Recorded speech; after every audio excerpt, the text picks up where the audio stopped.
നമോ നാരായണായ. ശ്രീമന് നാരായണീയം തൃതീയ സ്കന്ധം ദശകം 8 പ്രളയ വർണ്ണനം. തൃതീയ സ്കന്ധമാണ്. 2 സ്കന്ധങ്ങൾ കഴിഞ്ഞു. ഇത് 3-ാമത്തെ സ്കന്ധമാണ്. 3-ാമത്തെ സ്കന്ധത്തിലെ ആദ്യത്തെ ദശകമാണ് പ്രളയ വർണ്ണനം. ഏവം താവത് പ്രാകൃത പ്രക്ഷയാന്തേ ബ്രാഹ്മേ കൽപേ ഹ്യാദിമേ ലബ്ധജന്മ ബ്രഹ്മാ ഭൂയസ്ത്വത്ത ഏവാപ്യവേദാൻ സൃഷ്ടിം ചക്രേ പൂർവകൽപോപമാനാം. ഏവം താവത് പ്രാകൃത പ്രക്ഷയാന്തേ ബ്രാഹ്മേ കൽപേ ഹ്യാദിമേ ലബ്ധജന്മ ബ്രഹ്മാ ഭൂയസ്ത്വത്ത ഏവ ആപ്യവേദാൻ സൃഷ്ടിം ചക്രേ പൂർവകൽപോപമാനാം. പ്രാകൃത പ്രക്ഷയാന്തേ, ആ മഹാപ്രളയത്തിന്റെ അവസാനം, ബ്രാഹ്മേ കൽപേ ഹ്യാദിമേ, അതായത് ആ കൽപ്പത്തിന്റെ ആരംഭത്തിൽ, ആ ബ്രഹ്മകൽപ്പത്തിന്റെ ആരംഭത്തിൽ, ഏവം താവത് ലബ്ധജന്മ, ഇപ്രകാരം ഭഗവാനിൽ നിന്ന് ജനിച്ച ആ ബ്രഹ്മാവ്, കഴിഞ്ഞ ദശകത്തിൽ ഭഗവാൻ ആ സത്യലോകത്ത് ബ്രഹ്മാവായിട്ട് അവതരിച്ചു എന്ന് നമ്മൾ പറഞ്ഞു. ആ ബ്രഹ്മാവ് ഭൂയഹ, വീണ്ടും ത്വത്തഹ ഏവ, ഭഗവാനിൽ നിന്ന് തന്നെ വേദാനാപ്യ, വേദത്തെ ഗ്രഹിച്ചിട്ട്, പൂർവകൽപോപമാനാം, പൂർവകൽപ്പത്തിൽ എപ്രകാരമായിരുന്നോ, അതായത് മുമ്പേ ഉള്ള കൽപ്പത്തിൽ എപ്രകാരമായിരുന്നോ അപ്രകാരം തന്നെ സൃഷ്ടിം ചക്രേ, ഈ കൽപ്പത്തിലും സൃഷ്ടിക്രിയകൾ നടത്തി. ഏവം താവത് പ്രാകൃത പ്രക്ഷയാന്തേ ബ്രാഹ്മേ കൽപേ ഹ്യാദിമേ ലബ്ധജന്മ ബ്രഹ്മാ ഭൂയസ്ത്വത്ത ഏവാപ്യവേദാൻ സൃഷ്ടിം ചക്രേ പൂർവകൽപോപമാനാം. ശ്ലോകം 2. സോയം ചതുർയുഗ സഹസ്രമിതാന്യഹാനി താവന്മിതാശ്ചരജനീർബഹുശോ നിനായ നിദ്രാത്യസൗ ത്വയി നിലീയ സമം സ്വസൃഷ്ടൈർ നൈമിത്തിക പ്രളയമാഹുരതോസ്യ രാത്രീം. സോയം സഹ അയം ചതുർയുഗ സഹസ്രമിതാനി അഹാനി താവന്മിതാഹ ച രജനീഹി ബഹുശാഹ നിനായ നിദ്രാതി അസൗ ത്വയി നിലീയ സമം സ്വസൃഷ്ടൈഹി നൈമിത്തിക പ്രളയം ആഹുഹു അതക അസ്യ രാത്രി. നമ്മൾ 5-ാമത്തെ ദശകത്തിൽ ബ്രഹ്മാവിന്റെ ആയുസിന്റെ ദൈർഘ്യം പറഞ്ഞിരുന്നു, 2 പരാർത്ഥമെന്ന്. 360 വർഷമാണ് ഒരു ദേവവർഷമെന്നും അത്തരം 12,000 ദേവവർഷങ്ങൾ ചേരുമ്പോൾ ഒരു ചതുർയുഗമെന്നും 2000 ചതുർയുഗങ്ങളാണ് ബ്രഹ്മാവിന് ഒരു ദിവസമെന്നും. 2000 ചതുർയുഗം, അതിൽ പകുതി ഉറക്കവും പകുതി പ്രവർത്തനവുമാണ്. അതായത് 2000 ചതുർയുഗത്തില് 1000 ചതുർയുഗ കാലം രാത്രിയും 1000 ചതുർയുഗ കാലം പകലുമാണ്. എപ്രകാരമാണോ മനുഷ്യർക്ക് 24 മണിക്കൂറിൽ 12 മണിക്കൂർ രാത്രിയും 12 മണിക്കൂർ പകലും, അപ്രകാരം തന്നെ ബ്രഹ്മാവിന് 1000 ചതുർയുഗ കാലം രാത്രിയും 1000 ചതുർയുഗ കാലം പകലുമാണ്. ആ രാത്രിയെയാണ്, ബ്രഹ്മാവിന്റെ ആ രാത്രിയെയാണ് പ്രളയകാലം എന്ന് പറയുന്നത്. പകലിനെ കൽപ്പമെന്നും പറയുന്നു.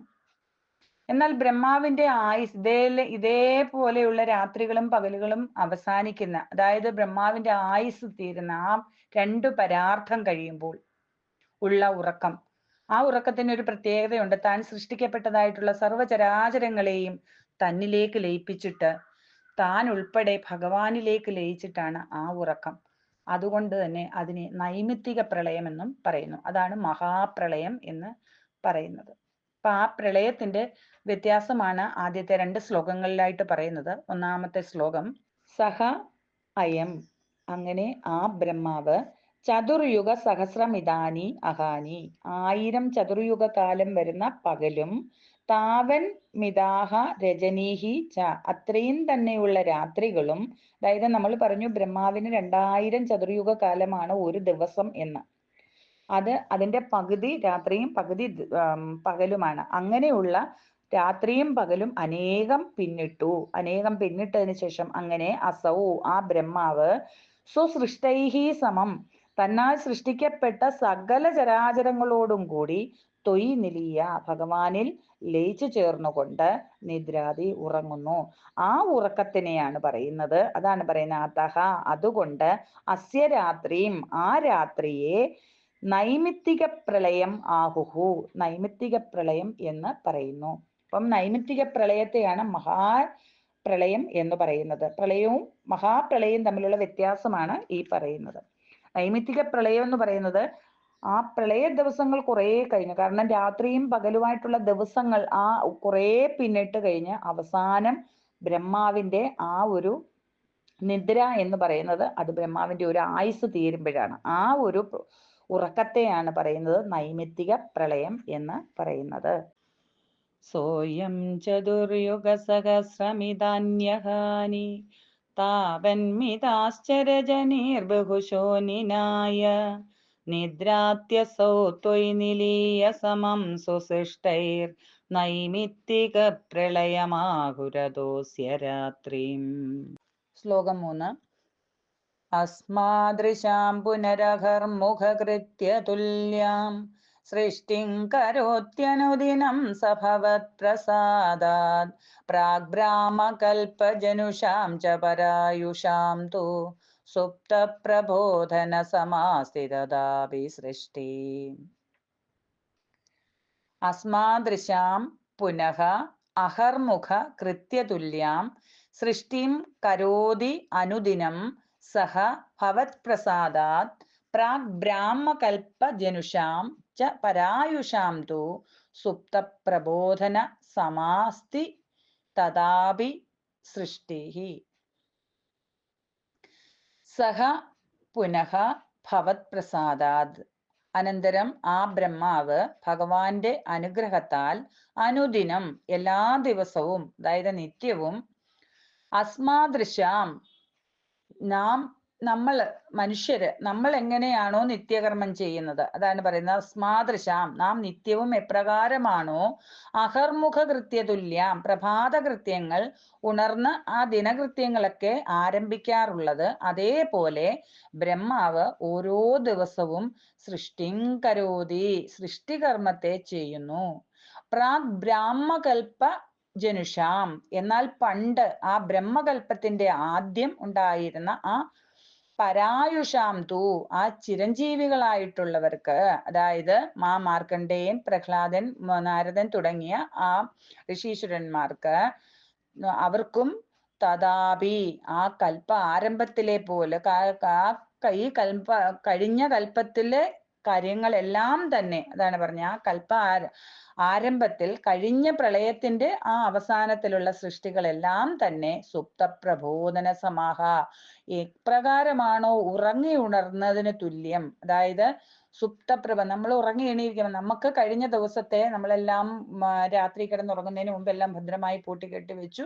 പിറ്റേന്ന് എണീച്ച് നമ്മൾ എന്താണ് ചെയ്യേണ്ടതെന്ന് നമുക്കറിയാം. അതേ പ്രകാരം ഇതെല്ലാം തന്നെ അവർക്ക് കാരണം അവർ ചിരഞ്ജീവികളാണ്, അവർക്ക് മരണമില്ല. അതുകൊണ്ട് തന്നെ കഴിഞ്ഞ പ്രളയത്തിലെ കാര്യങ്ങളും കൽപ്പത്തിലെ കാര്യങ്ങളും എല്ലാം തന്നെ ഈ പ്രളയത്തിലും എല്ലാം ഓർമ്മയുണ്ടാകും. അതുകൊണ്ടാണ് പറയുന്നത് അവര് സുപ്തപ്രബോധന സമാഹ ഉറങ്ങി ഉണരുന്നതിന് തുല്യം സൃഷ്ടിഹി ആസ്തി ആ ഭൂതകാലത്തെ സകല സൃഷ്ടികളെ കുറിച്ചുമുള്ള ബോധം ഉള്ളവര് ആകുന്നു. അസ്മാദൃശാം പുനരഹർമുഖ കൃത്യതുല്യാം സൃഷ്ടിം കരോത്യനുദിനം സഭവത്പ്രസാദാത് പ്രാഗ്ബ്രാഹ്മകൽപജനുഷാം ച പരായുഷാം തു സുപ്തപ്രബോധന സമാസ്തി തദാപി സൃഷ്ടി. ശ്ലോകം 4. പഞ്ചാശദബ്ദമധുനാ സ്വവയോർധരൂപം ഏകം പരാർത്ഥമതിവൃത്യ ഹി വർത്തതേസൗ തത്രാന്ത്യരാത്രിജനിതാൻ കഥയാമി ഭൂമൻ പശ്ചാദ്ദിനാവതരണേ ച ഭവദ്വിലാസാൻ. പഞ്ചാശത് അബ്ദം 50 വർഷം 50 അബ്ദം അധുനാ സ്വവയോഹോ അർദ്ധരൂപം ഏകം പരാർത്ഥം അതിവൃത്യ ഹി വർത്തതേ അസൗ തത്ര അന്ത്യരാത്രി ജനിതാൻ കഥയാമി ഭൂമൻ പശ്ചാത് ദിനാവതരണേ ച ഭവദ്വിലാസാൻ. പഞ്ചാശദബ്ദം, പഞ്ചാശത് 50, 50 വർഷം അധുന സ്വവയോഹോ കഴിഞ്ഞു. അധുനാ അസൗ ഇപ്പോൾ ഈ ബ്രഹ്മാവ് സ്വവയോഹോ അർദ്ധരൂപം സ്വന്തം വയസ്സിന്റെ അർദ്ധരൂപമായിട്ടുള്ള ഏകം പരാർത്ഥം ഒരു പരാർത്ഥകാലം അതിവൃത്യ പിന്നിട്ടു. ഹി വർത്തതി അത്ര അന്ത്യരാത്രി ജനിതാൻ അങ്ങനെ ആ അവസാന രാത്രിയിലും പശ്ചാത് പിന്നീട് ദിനാവതരേണ തുടർന്നുള്ള പകലിലും ആയിട്ട് എന്തെല്ലാമാണ് സംഭവിച്ചത് എന്ന് ഞാൻ ഇവിടെ പറയാം എന്ന് പറയുകയാണ്. ച ഭവത് വിലാസാൻ, അല്ലയോ ഭഗവാനെ അവിടുത്തെ ലീലാവിലാസങ്ങൾ കഥയാമി ഭൂമൻ, ഞാൻ ഇവിടെ വർണ്ണിച്ച് കേൾപ്പിക്കാം എന്ന് പറയുകയാണ്. അപ്പൊ ഈ കഴിഞ്ഞ പ്രളയ അവസാനം എങ്ങനെയായിരുന്നു എന്നും ഇപ്പോൾ ഈ കൽപ്പ ആരംഭത്തിൽ എന്താണ് സംഭവിക്കുന്നതെന്നും ഞാൻ ഇവിടെ വർണ്ണിക്കാം എന്ന് പറയുകയാണ് മേൽപ്പത്തൂർ. 4-ാമത്തെ ശ്ലോകത്തിൽ പഞ്ചാശതബ്ദമധുനാ സ്വവയോർദ്ധരൂപം ഏകം പരാർത്ഥമതിവൃത്യ ഹി വർത്തതേസൗ തത്രാന്ത്യരാത്രി ജനിതാൻ കഥയാമി ഭൂമൻ പശ്ചാദ്ദിനാവതരണേ ച ഭവദ്വിലാസാൻ. ശ്ലോകം 5. ദിനാവസാനേധ സരോജയോനി സുഷുപ്തി കാമസ്ത്വയി സന്നിലില്യേ ജഗന്തി ചത്വജ്ജഠരം സമീയോ സ്തദേതമേകാർണവമാസ വിശ്വം. ദിനാവസാനേ അഥ സരോജയോനി സുഷുപ്തി കാമഃ ത്വയി സന്നിലില്യേ ജഗന്തി ച ത്വജ്ജഠരം സമീയോ തഥാ ഇദം ഏക ആർണവം ആസവിശ്വം. അല്ലയോ ഭഗവാനെ അന്നേ ദിവസം ആ ദിവസത്തിന്റെ അവസാനം ദിന അവസാനേ അതായത് ബ്രഹ്മാവിന്റെ ആ ആയുസ് തീരുന്ന ദിവസം അതാണ് പറയുന്നത്. ആ 2 പരാർത്ഥം കഴിഞ്ഞിട്ട് അതാണ് ദിന അവസാനി അഥ സരോജയോനി. ആ ദിവസത്തിന്റെ അവസാനം ബ്രഹ്മാവ് സുഷുപ്തി കാമഹ ഉറക്കം ആ സ്വച്ഛന്തമായിട്ടുള്ള ആ ഉറക്കത്തെ ആഗ്രഹിച്ചുകൊണ്ട് സന്നിലില്ലേ ഭഗവാനെ അങ്ങേ ലയിച്ച് അങ്ങനെ ഉറങ്ങി. അപ്പോൾ ജഗന്തിച്ച ത്വജ്ജഠരം സമീയോ ആ ബ്രഹ്മാവ് സൃഷ്ടിച്ചതായിട്ടുള്ള സകല ചരാചരങ്ങളെയും ബ്രഹ്മാവിൽ ലയിപ്പിച്ച് ചേർത്തുകൊണ്ടാണ് ഭഗവാനിൽ ലയിച്ചിരിക്കുന്നത്. അതുകൊണ്ട് തന്നെ ഭഗവാന്റെ ഉദരത്തിലായി സകലതും എന്ന് പറയുകയാണ്. സകലതും ഭഗവാനിൽ അങ്ങനെ അങ്ങ് ലയിച്ചു. വിരാട് സ്വരൂപ ദർശനത്തിൽ നമ്മൾ കണ്ടതാണ് ശൂണീതലം ജഘനം അംബരം അങ്കനാഭിർ എന്ന് പറയുന്നത് അല്ലെ. ശൂണീതലം അപ്പോൾ ജഘനമാണ്, ഭഗവാന്റെ അരക്കെട്ടാണ്. അങ്ങനെ തഥാ ഇതം വിശ്വം, അല്ലയോ ഭഗവാനെ അങ്ങനെ ഈ ലോകം മുഴുവൻ ഏക ആർണവം ആസ വിഷ്ണു ഒരൊറ്റ ആർണവം, അതായത് സമുദ്രമായി തീർന്നു. അതായത് ജലം മാത്രമായി അവശേഷിച്ചു. ബാക്കി എല്ലാം ആരാണോ സൃഷ്ടിച്ചത് അത് അവരിലേക്ക് തന്നെ തിരിച്ച് ലയിച്ചിട്ട് എവിടെ നിന്നാണോ വന്നേ അവിടേക്ക് തന്നെ മടങ്ങി. അങ്ങനെ പിന്നീടുണ്ടായിരുന്നത് ആ വെള്ളം മാത്രമായി. പിന്നെ ഭഗവാൻ അങ്ങനെ ആ വെള്ളത്തിൽ യോഗനിദ്രയിൽ ആണ്ട് അതിനെ കുറിച്ചാണ് അടുത്ത ശ്ലോകത്തിൽ പറയുന്നത്. ദിനാവസാനേധ സരോജയോനി സുഷുപ്തി കാമസ്ത്വയി സന്നിലില്യേ ജഗന്തി ചത്വജ്ജഠരം സമീയോ തദേതമേകാന്നവമാസ വിശ്വം. ശ്ലോകം 6. തവൈവ വേഷേ ഭണിരാജിശേഷേ ജലൈകശേഷേ ഭുവനേ സ്മശേഷേ ആനന്ദസാന്ദ്രാനുഭവസ്വരൂപ സ്വയോഗനിദ്രാ പരിമുദ്രിതാത്മാ.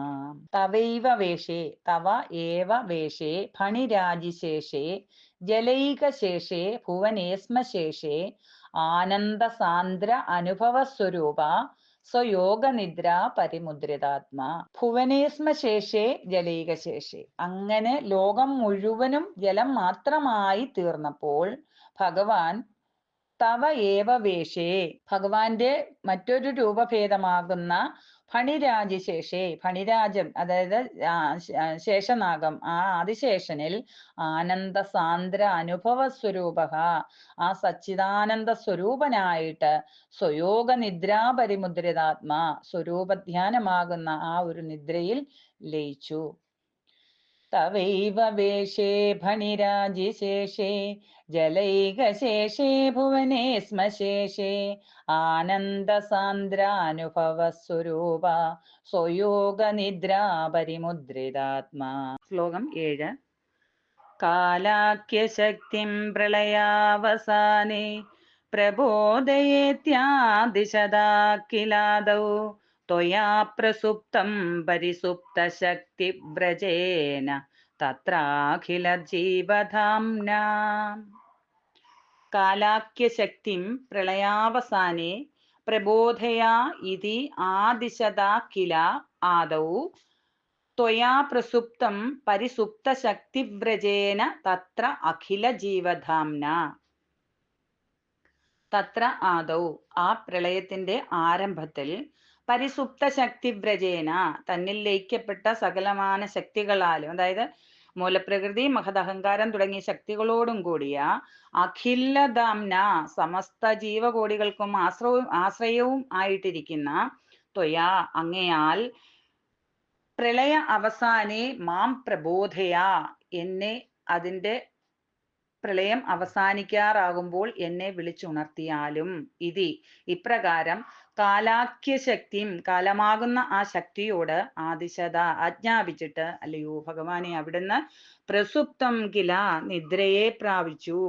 അതായത് രാത്രിയിൽ ഉറങ്ങും മുമ്പ് നാം എപ്രകാരമാണോ നമ്മുടെ എല്ലാം നമ്മുടേതെന്ന് കരുതുന്ന സർവ്വതും ഭദ്രമാക്കി വെച്ചിട്ട് നാം എങ്ങനെയാണോ കിടന്നുറങ്ങാൻ പോകുന്നത്, അപ്രകാരം തന്നെ ബ്രഹ്മാവ് തൻ്റെ സൃഷ്ടികളെല്ലാം തന്നെ ലയിപ്പിച്ചുകൊണ്ട് ഭഗവാനിൽ ലയിച്ചാണ് ഉറങ്ങുന്നത്. അതേ പ്രകാരം ഭഗവാൻ പ്രളയ ആരംഭം മുതൽ തന്നെ ലയിക്കപ്പെട്ടിരിക്കുന്നതായിട്ടുള്ള സകലമാന ശക്തികളും, മൂലപ്രകൃതി, മഹദഹങ്കാരങ്ങൾ, അങ്ങനെ തുടങ്ങിയ സകലമാന ശക്തികളും സമസ്ത ജീവകോടികൾക്കും ആധാരവുമായിട്ടുള്ള ഭഗവാൻ ആ പകലിന്റെ അവസാനം ആദിശേഷനിൽ ആ സ്വരൂപധ്യാനം ആകുന്ന ആ നിദ്രയിൽ പെടുന്നതിനും, ആ നിദ്രയിൽ മുഴുകുന്നതിന് മുമ്പ്, അതായത് ആ സ്വരൂപധ്യാനമാകുന്ന നിദ്ര എന്ന് പറഞ്ഞാൽ പ്രപഞ്ചവും ബ്രഹ്മവും ഒന്നായിട്ട് ആ പരബ്രഹ്മസ്വരൂപൻ മാത്രമായി ലയിക്കും മുമ്പ്, ആ തന്നിൽ ലയിച്ചുറങ്ങാൻ തുടങ്ങുന്ന ആ കാലം തുടങ്ങിയ ആ ശക്തിയോട്, കാലമാകുന്ന ശക്തിയോട്, രാത്രി അവസാനിക്കാൻ തുടങ്ങുമ്പോൾ നീ എന്നെ വിളിച്ചുണർത്തിയാലും എന്ന് ആജ്ഞാപിച്ചിട്ട് നിദ്രയിൽ ആണ്ടു. ശ്ലോകം 8.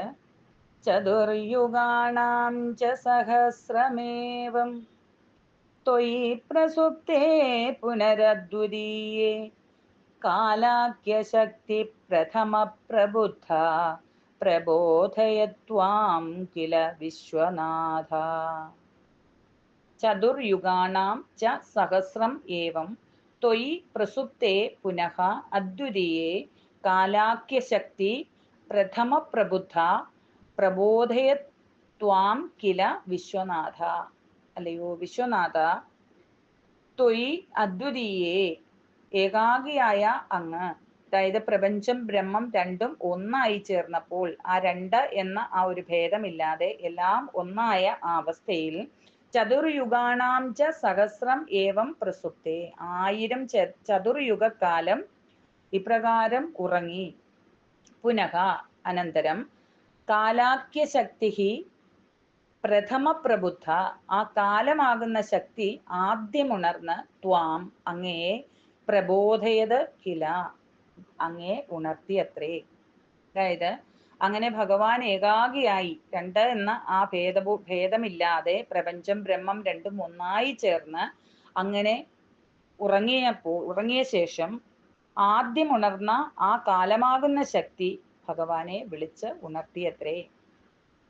ചതുർയുഗാണാം ച സഹസ്രമേവം ത്വയി പ്രസുപ്തേ പുനരദ്വിതീയേ കാലാഖ്യശക്തി പ്രഥമ പ്രബുദ്ധ പ്രബോധയത്വാം കില വിശ്വനാഥ. ശ്ലോകം 9. വിബുദ്ധ്യജത്വം ജലഗർഭശായിൻ വിലോക്യ ലോകാൻ അഖിലാൻ പ്രലീനാൻ തേഷ്വേവ സൂക്ഷ്മാത്മതയാ നിജാന്തസ്ഥിതേഷു വിശ്വേഷു ദദാത ദൃഷ്ടിം. അങ്ങനെ ഭഗവാൻ ആ ഉറക്കം കഴിഞ്ഞ്, ആ ലയനം കഴിഞ്ഞിട്ട് അടുത്ത കൽപ്പത്തിന്റെ ആരംഭത്തിൽ ഉണർന്നു നോക്കിയപ്പോൾ സകല ചരാചരങ്ങളും തന്നിൽ അങ്ങനെ സൂക്ഷ്മാവസ്ഥയിൽ ലയിച്ചിരിക്കുന്നത് കണ്ട് അവയെയൊക്കെ ഒന്ന് കടാക്ഷിച്ചു എന്ന് പറയുകയാണ് ഈ ഒരു ശ്ലോകത്തിൽ. ജലഗർഭശായിൻ, അല്ലയോ ഭഗവാനെ, ആ ആവരണ ജലത്തിന്റെ മധ്യത്തിൽ ശയിക്കുന്ന ഈശ്വര, അങ്ങ് വിബുദ്ധ്യജ ത്വം, അങ്ങ് ഉണർന്നിട്ട് അഖിലാൻ ലോകാൻ, സകല ലോകങ്ങളെയും സൂക്ഷ്മാത്മതയാ, സൂക്ഷ്മരൂപത്തിൽ പ്രലീനാൻ വിലോക്യ, തന്നിൽ അങ്ങനെ ലയിച്ചിരിക്കുന്നതായിട്ട് കണ്ട് നിജ അന്തസ്ഥിതേഷു ഏവ, തൻ്റെ ഉള്ളിലുള്ള അവയെ എല്ലാം തന്നെ വിശ്വേഷ ദദാത ദൃഷ്ടിയും, അങ്ങ് ഒന്ന് കടാക്ഷിച്ചു, തൻ്റെ അന്തർഭാഗത്തുള്ള ആ പ്രപഞ്ചങ്ങളിൽ തന്നെ ദൃഷ്ടി പതിപ്പിച്ചു എന്ന് പറയുകയാണ് ഈ ഒരു ശ്ലോകത്തിൽ. വിബുദ്ധ്യചത്വം ജലഗർഭശായിൻ വിലോക്യ ലോകാനഖിലാൻ പ്രലീനാൻ തേഷ്വേവ സൂക്ഷ്മാത്മതയാ നിജാന്തസ്ഥിതേഷു വിശ്വേഷു ദദാത ദൃഷ്ടിം. ശ്ലോകം 10. തതസ്തുതീയാദയേനാഭിരന്ദ്രാത് ഉദഞ്ചിതം കിഞ്ചന ദിവ്യപത്മം നിലീന നിശേഷ പദാർത്ഥമാല സംക്ഷേപരൂപം മുകുളായമാനം. തതസ്തുതി യാദയി, തതഹ തുദീയാത് അയി, നാഭിരന്ദ്രാത് ഉദഞ്ചിതം കിഞ്ചന ദിവ്യപത്മം നിലീന നിശേഷ പദാർത്ഥമാല സംക്ഷേപരൂപം മുകുളായമാനം.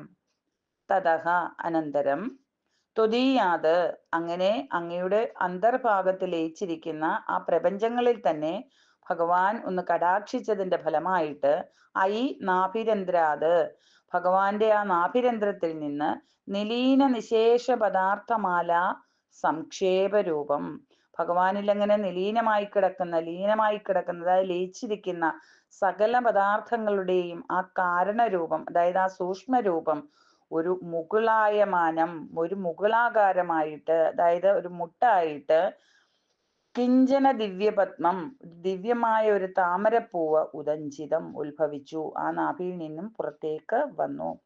അല്ലയോ ഭഗവാനെ, അങ്ങയുടെ നിജാന്തർഭാഗത്ത് ലയിച്ചിരിക്കുന്ന ആ പ്രപഞ്ചങ്ങളിൽ അങ്ങൊന്ന് കടാക്ഷിച്ചതിന്റെ ഫലമായിട്ട് അങ്ങയിൽ ലയിച്ചു കിടക്കുന്ന സകല പദാർത്ഥങ്ങളുടെയും കാരണരൂപമായിട്ടുള്ള ഒരു മുകുളാകാരമായിട്ടുള്ള ഒരു ദിവ്യപത്മം ഭഗവാന്റെ ആ നാഭിരന്ധ്രത്തിൽ നിന്നും ഉത്ഭവിച്ചു എന്ന് പറയുകയാണ് ഈ ഒരു ശ്ലോകത്തിൽ.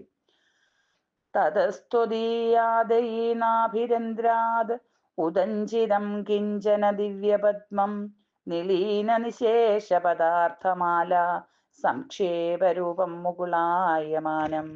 ശ്ലോകം 11. തദേതദംഭോരുകകുട്മളം തേ കളേബരാത്തോയപദേ പ്രരൂഢം ബഹിർനിരീതം പരിതസ്ഫുരദ്ഭി സ്വധാമഭിർദ്വാന്തമലം നികൃന്ദത്. തദേതദംഭോരുകകുട്മളം, തത് ഏതത് അംഭോരുകകുട്മളം തേ കളേബരാത് തോയപദേ പ്രരൂഢം ബഹിഃ നിരീതം പരിതസ്ഫുരദ്ഭി സ്വധാമഭിഃ ദ്വാന്തം അലം നികൃന്ദത്. തത് ഏതത് അംഭോരുകകുട്മളം, അങ്ങനെ ഭഗവാന്റെ നാഭിയിൽ നിന്നും പുറത്തു വന്ന ആ താമരമുകുളം, തേ കളേബരാത് തോയപദേ പ്രരൂഢം, ഭഗവാന്റെ ആ നാഭിയിൽ നിന്നും ഉത്ഭവിച്ച് ആ പ്രളയ ജലോപരി പൊങ്ങി ബഹിഃനിരീതം, അത് പുറത്തേക്ക് വന്നിട്ട് ആ ജലത്തിന് മുകളിലേക്ക് ഉയർന്നു പൊങ്ങിയിട്ട് പരിതഃ, അവിടെ ആ ചുറ്റുപാടും സ്ഫുരദ്ഭി സ്വധാമഭിഹി, സ്ഫുരിക്കുന്ന അതായത് പ്രകാശിക്കുന്ന ആ താമരമുട്ടിന്റെ പ്രകാശത്താൽ അവിടെ ആകമാനം അങ്ങ് പ്രകാശത്താൽ ദ്വാന്തം അലം നികർന്നത്, ആ നാല് ചുറ്റുപാടും ഉള്ള ആ അന്ധകാരത്തെ അകറ്റി ശോഭായമാക്കി എന്ന് പറയണ, ശോഭായമാനമാക്കി എന്ന് പറയുകയാണ് ഈ ഒരു ശ്ലോകത്തിൽ. തദേതദംഭോരുകകുട്മളം തേ കളേബരാത്തോയപദേ പ്രരൂഢം ബഹിർനിരീതം പരിതസ്ഫുരദ്ഭി സ്വധാമഭിർദ്വാന്തമലം നികൃന്ദത്. ശ്ലോകം 12. സംഭുല്ലപത്രേ നിതരാം വിചിത്രേ തസ്മിൻ ഭവദ്വീര്യധൃതേ സരോജേ സപത്മജന്മാ വിധിരാവിരാസീത് സ്വയം പ്രബുദ്ധാഖില വേദരാശി. സംഭുല്ലപത്രേ നിതരാം വിചിത്രേ തസ്മിൻ ഭവത് വീര്യധൃതേ സരോജേ സഹ പത്മജന്മ വിധിഹി ആവിരാസീത് സ്വയം പ്രബുദ്ധ അഖില വേദരാശി.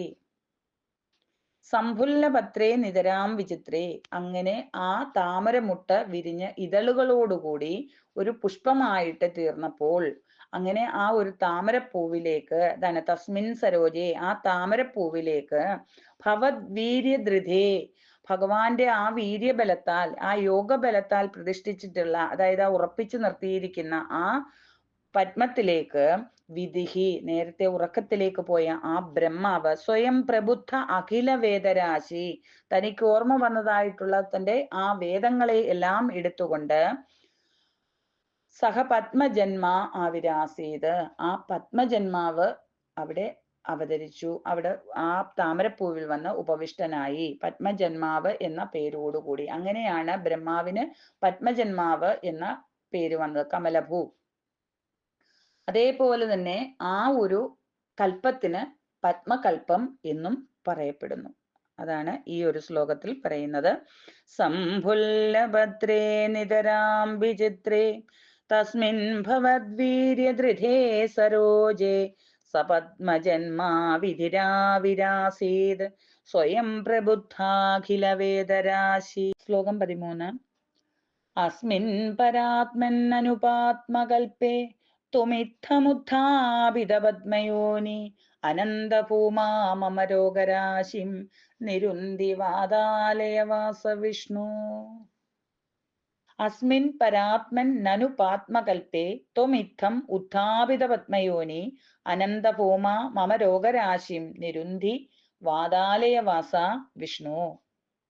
നനു പരാത്മൻ, അല്ലയോ പരമാത്മാവേ, വിശ്വകാരണനായിട്ടുള്ള ഭഗവാനെ, ഗുരുവായൂരപ്പ, മഹാവിഷ്ണു, അസ്മിൻ പാത്മകൽപ്പേ, ഇപ്രകാരം ഈ പാത്മകൽപ്പത്തിൽ, ത്വമിത്തം ഉത്ഥാപിത പത്മയോനി, അങ്ങ് ഇപ്രകാരം ആ ബ്രഹ്മാവിനെ സൃഷ്ടിച്ചുവല്ലോ, അങ്ങനെയുള്ള അങ്ങ് അനന്തഭൂമ, അന്തമില്ലാത്ത മഹാത്മ്യത്തോടു കൂടിയതിനുമായിട്ടുള്ള അല്ലയോ ഭഗവാനെ, അവിടുന്ന് മമ രോഗരാശിം നിരുന്തി, എൻ്റെ ഈ സകല രോഗങ്ങളെയും ഒന്ന് നിവാരണം ചെയ്യണമേ, ഒന്ന് മാറ്റിത്തരയണമേ എന്ന് പ്രാർത്ഥിച്ചുകൊണ്ട് ഈ ഒരു ദശകം മേൽപ്പത്തൂർ ഇവിടെ അവസാനിപ്പിക്കുകയാണ്. അസ്മിൻ പരാത്മന്നനുപാത്മകൽപേ ത്വമിത്തമുത്ഥാപിതപദ്മയോനി അനന്തഭൂമാ മമ രോഗരാശിം നിരുന്തി വാതാലയവാസ വിഷ്ണു. സർവത്ര ഗോവിന്ദനാമ സങ്കീർത്തനം. ഗോവിന്ദ ഗോവിന്ദ. ഹരി ഓം.